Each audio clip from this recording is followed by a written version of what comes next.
Up on Business Incorporated. AfDB's 57th annual meeting kicks off today.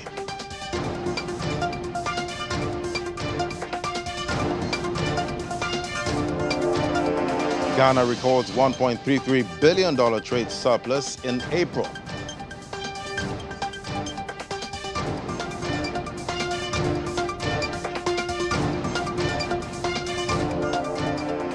Plus, Nigeria's Q1 gross domestic product up 3.11%. Great to have you join us. I'm Ladi Williams. First off, let's kick off with the market starting in Africa, where it's mostly negative today.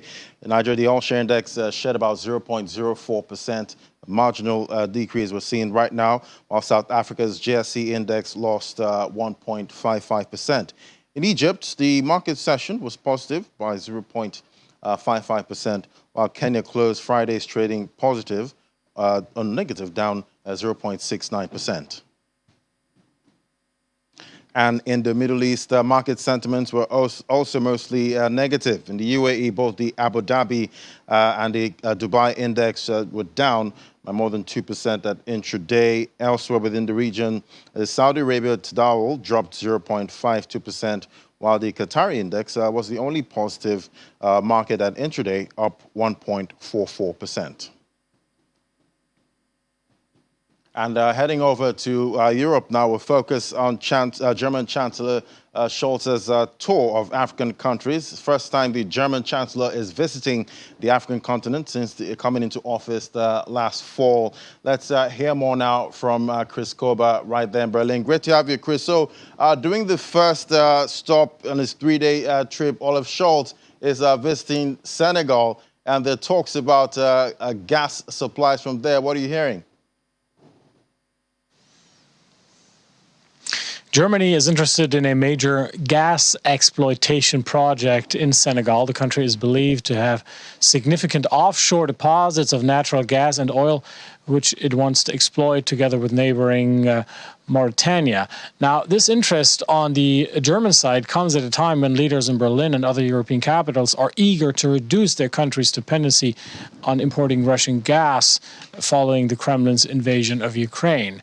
Now, Senegal is to start producing liquefied natural gas in December next year, aiming at an output of 2.5 million tons a year, which is to be increased to 10 million tons annually by the year 2030, President Macky Sall says, adding that his country was ready to supply LNG to the European market.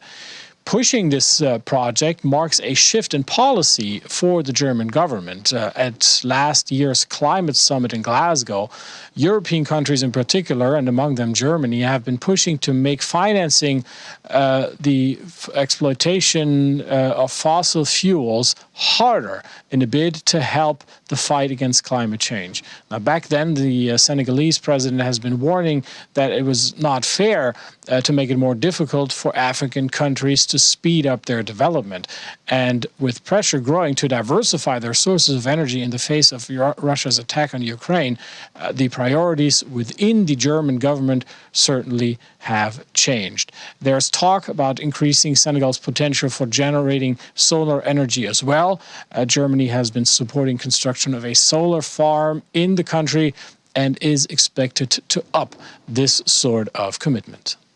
Well, South Africa, they're pushing up the supply of gas at this point, trying to make up for that gap. Well, looking at the conflict in Ukraine, it has triggered supply, disruptions that have pushed food prices up in Africa. And the German Chancellor promised to support, trying to overcome, most of these food supplies in Africa. What's the plan here?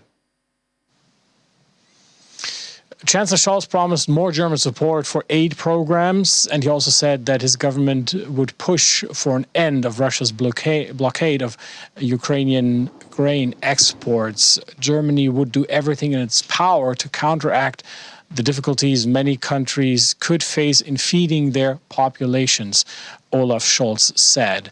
Now, Ukraine is one of the world's most important exporters of grain, and Russia's attack on the country has been pushing wheat prices to their highest level in 14 years.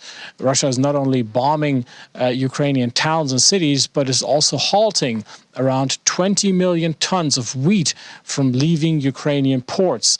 That is according to the German government. The situation has made existing crises worse, particularly in Somalia, Ethiopia, and northern Kenya, which have been hit by a drought. Foreign policy experts are saying that blocking grain and food deliveries has become part of Russian leader Vladimir Putin's war strategy. By increasing hunger in countries that are having trouble feeding their populations as it is, Putin is banking on refugee numbers to swell up again, increasing pressure on European borders and posing a stress test to the very political unity the EU has been showing in response to Russia's aggression. Right, and on Friday, German stocks rose, amid sell-offs and a rebound in Chinese growth. How's the market looking today? In quite remarkable fashion, Europe's main stock markets climbed at the open on Monday despite lingering concern over elevated inflation and its impact on the economic outlook. The DAX in Frankfurt advancing around 1.5% towards the mark of 14,200 points. So quite an upbeat picture at the start of the trading week. Problem is, though, experts believe it's not really sustainable. Germany's blue chips index is like an airplane with too much luggage trying and often failing to take off, one analyst said. All right, that's Chris Koba right there in Berlin. Thank you so much, Chris. Well, we'll still be drilling down on the 57th meeting of the AfDB. We have our correspondent right there, and we'll be getting updates right from the meeting as everything goes on. We'll be getting it live on our shows coming from tomorrow, and on Wednesday, we'll be having live crossovers all the way from Accra, Ghana, to give us an update on what's happening with the AfDB meeting. Now we're heading to London. We have Juliana right there standing by. Great to have you, Juliana. Well, all eyes on Davos right now, day one of the World Economic Forum. What soundbites are you getting? Good afternoon, Laddie. Yes, so Davos has kicked off. Davos in Switzerland, which is the location of choice for the World Economic Forum and delegates that have been participating over the past 50 years. It is an unprecedented meeting, I think most notably because the world has changed so much since they last met in person. Russia, who typically have quite a strong presence in Davos, are obviously not there for pretty obvious reasons. The organisers decided not to extend an invitation to them. And I think that was made pretty clear with Ukraine's President Volodymyr Zelensky, as he has been doing over the past couple of months, addressing the gathering, talking about how his country are coping. He sent a pretty clear message saying that sanctions need to be ramped up on Russia, that the world is not doing enough. And of course, on top of the agenda is always going to be climate change. There are some sideline meetings taking place. We had the IMF chief talking about governments across the world, particularly in industrialized nations, doing more to help the world's most poor. So it ticks all the boxes on what you would expect from the World Economic Forum. There is no strong British presence there. The Chancellor, Rishi Sunak, decided not to attend. We also don't have Kwasi Kwarteng, the business secretary. And I think that's because for some people, this Davos gathering is now seen as a kind of gathering of the world's elites.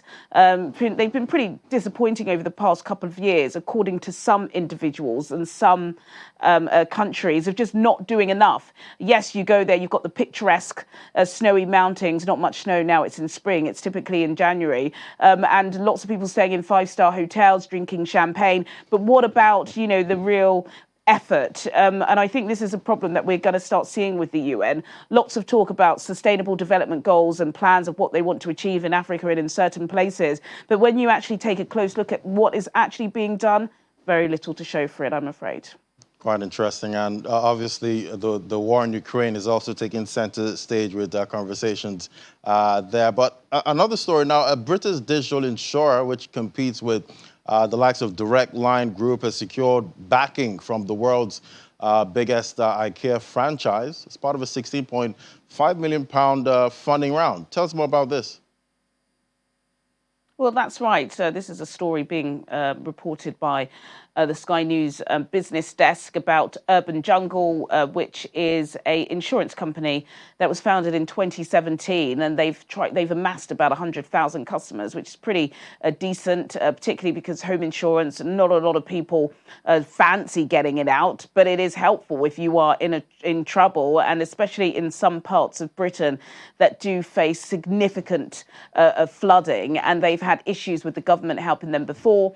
They are a competitor to Direct Line, and they have just announced that they will be receiving more funding so they can expand some of the services that they offer to individuals. Quite interesting. Well, how are the markets looking? We know it's been a seesaw movement last week. What's it looking like right now? Yeah, seesaw is a great descriptive term to describe the markets last week. Torrid is what one commentator said, Laddie. But the FTSE All-Share is actually doing pretty well. It's up by 1.10% at intraday. The FTSE 100 is up by 0.99%, and the FTSE 250 is up by 0.12%. In the currencies market, the British pound also doing pretty well against the US dollar, up by that on 0.78%, but down on the euro by 0.29% and up on the Japanese yen by 0.36%. It's up today, likely down tomorrow, but we'll just have to wait and see, Laddie.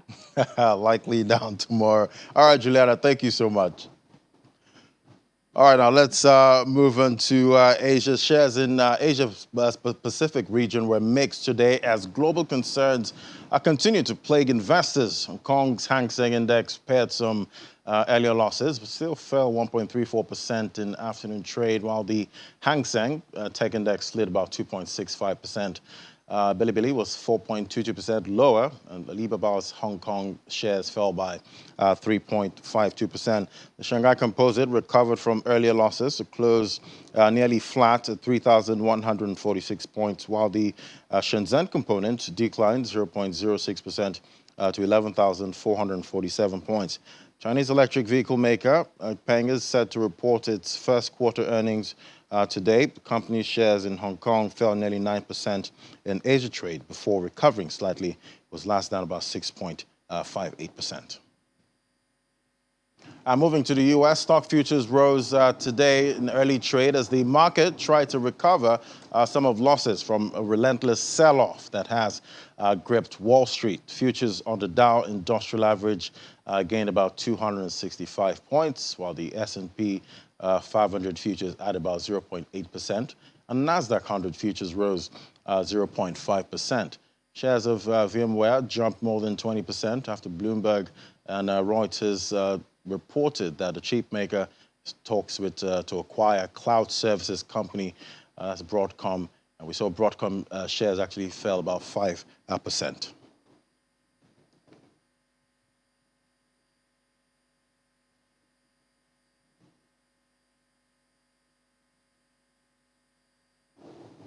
All right. So now moving on to Western Africa, we see Ghana recorded a trade surplus of $1.33 billion in the first 4 months of 2022, higher than the $1.107 billion recorded in the entire 2021. It's approximately 1.9% rise of domestic gross domestic product. According to the Bank of Ghana economic and financial data, the total exports in the 4 months of 2021 was $6.10 billion. Against the total imports of $4.77 billion. The increase in trade balance is due to the increase in the price of crude oil, the world market, and improved gold production in the country. Data further revealed that gold dominated the total value of exports, recording $1.87 billion in April, followed by oil, which registered $1.85 billion in April 2022. All right, so after the break, more stories from the African continent. That's in a moment. To stay with us. This is Business Incorporated.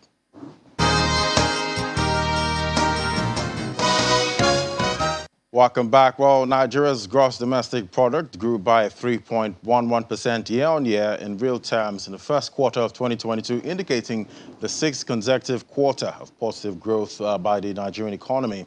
It's according to data released by the National Bureau of Statistics, showed that the Q1 2022 growth rate was higher than the 0.51% growth rate recorded in the corresponding period of 2021, about 2.60 points, and lower than the 3.98% recorded in the fourth quarter of 2021 by 0.88 points. However, on a quarter-on-quarter basis, real GDP contracted by 14.66% in the first quarter of 2022 compared to Q4 2021, reflecting a lower economic activity than the preceding quarter.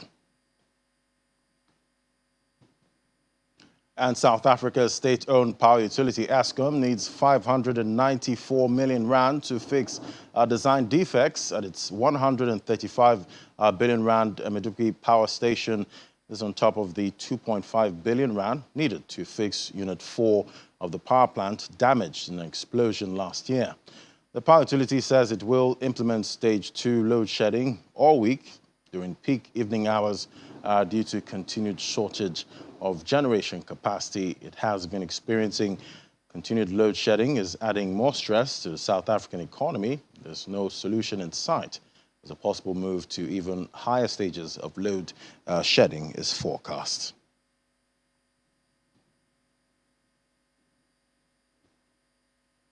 And now we move on to another conversation with the AfDB 57th annual meeting. Well, we have our correspondent right there that's going to be giving us updates as the meeting goes on.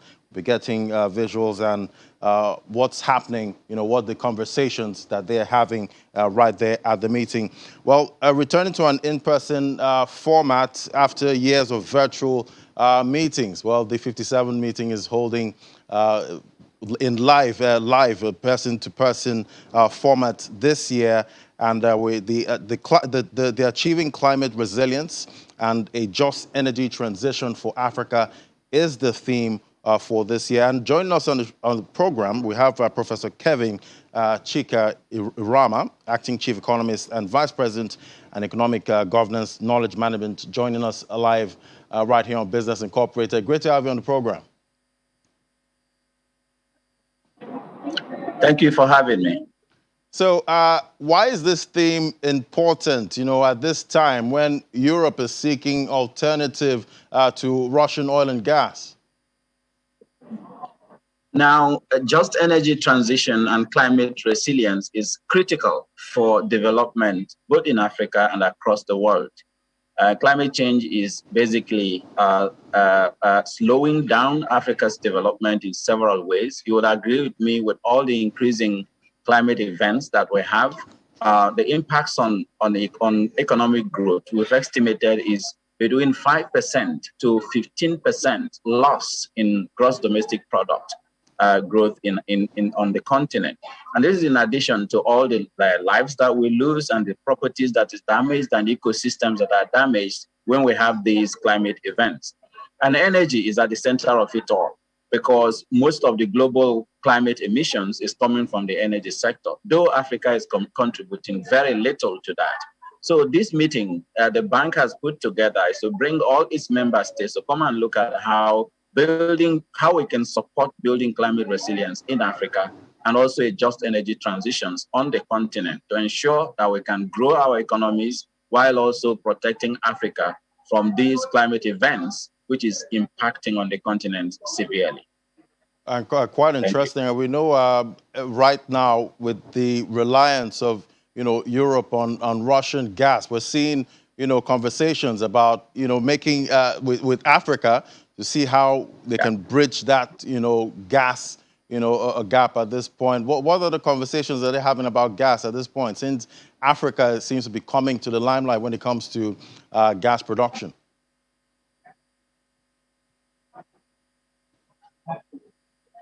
Yes, gas has always been a very. Are you hearing me? It's like yes. Your internet is not.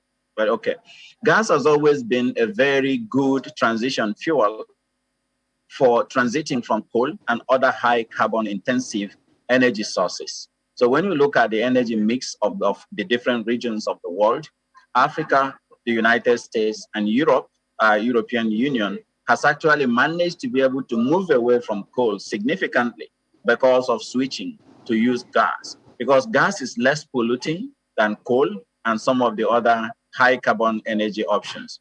And then you see that in Europe, with the war in Ukraine, and then the shortage of gas because of the disruptions in supply chains, the European Union and others are actually having very high prices of energy.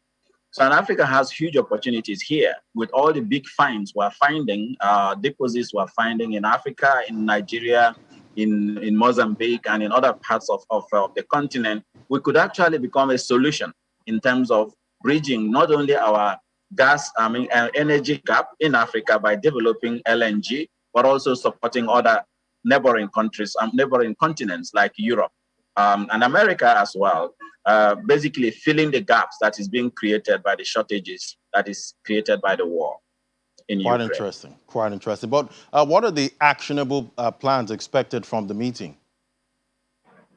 So the meeting is organized in 3 parts. There are statutory meetings with the boards of governors of the bank to look at these issues. There are also a presidential dialogue that we are going to be hosting so that our heads of states will be able to have dialogue and chat a way forward.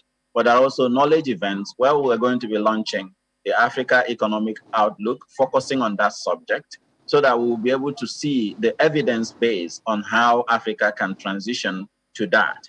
And of course, Africa needs to invest massively on renewable energy options and then the renewable energy products. You can imagine battery minerals and other green development minerals are abundant on the continent, but we can't eat the abundance. We have to unlock that abundance by investing in it. And as the premier investment bank, development bank on the continent, we are working with several countries in doing just that. And this conversation will help us to chart a way forward, bringing all our shareholders together to rally with Africa in getting that done. But again, we see that Africa needs to develop the gas infrastructure for the continent as a transition fuel, because we do need to maintain a balanced energy mix that will support industrialization, poverty alleviation, job creation, while at the same time helping to reduce the emissions, the future emissions that will come from the energy sector on the continent. Right, and with the war in Ukraine, we've seen disruptions with food supply globally, and African countries have been feeling the pinch of all of this. And the AfDB talked about a food fund to help support African countries. What's the plan for the optimal impact of the AfDB food fund? Yeah, thank you very much for that question. It's a very transformative initiative that was brought by the president of the African Development Bank, President Akinwumi Adesina, who himself had helped to transform agriculture in Nigeria when we had our own floods in the country. Now, this particular plan is a $1.5 billion plan that is supposed to help to leverage technologies for agricultural transformation on the continent, so that instead of just reacting to the crisis through food aid, we unlock the potentials of the continent, which has 65% of all the remaining arable land in the world. So we have massive opportunities, not only to feed Africa, which is one of our key high fives, but also to become a solution for the food crisis that we see around the world. The reason why the war in Ukraine is impacting on African countries is because we import a lot of wheat from Ukraine and also Russia. So now to help Africa not to suffer such a crisis, we need to use our own potentials and unlock them. So we're focusing on technologies for agricultural transformation, providing seeds, providing fertilizers, productive capacity for us to produce our own fertilizers and our own food to feed Africa and also feed the world. And from the experience we got in Nigeria, and also the experiences we have already recorded in the Technologies for Agricultural Transformation initiative of the bank, we are very confident that Africa will head off the looming food crisis, but also become a solution for food challenges on in the world globally. So that's really a very exciting initiative. That's why when you were asking the question, I was smiling. Thank you. Right, because no one wants to go hungry, at this point. Thank you so much, Professor Kevin Chika-Aruma, Acting Chief Economist and Vice President for Economic Governance and Knowledge Management. Thank you for joining us live on the program. Thank you so much. All right, now to more stories now. As the war in Ukraine rages on, findings by Allianz Global Corporate and Specialty show that the biggest impact of the war so far has been on vessels operating in the Black Sea or trading with Russia. Ukraine's major ports, including that of Odessa, were closed due to the conflicts and a Russian naval blockade of Ukraine. The country ships over 70% of its exports, including 99% of its corn export. Hundreds of vessels were trapped in ports anchored, while thousands of Russian-Ukrainian crews face an uncertain future, unable to leave vessels or return home. Of April 20th, 2022, 84 merchant ships remained with nearly 500 seafarers on board.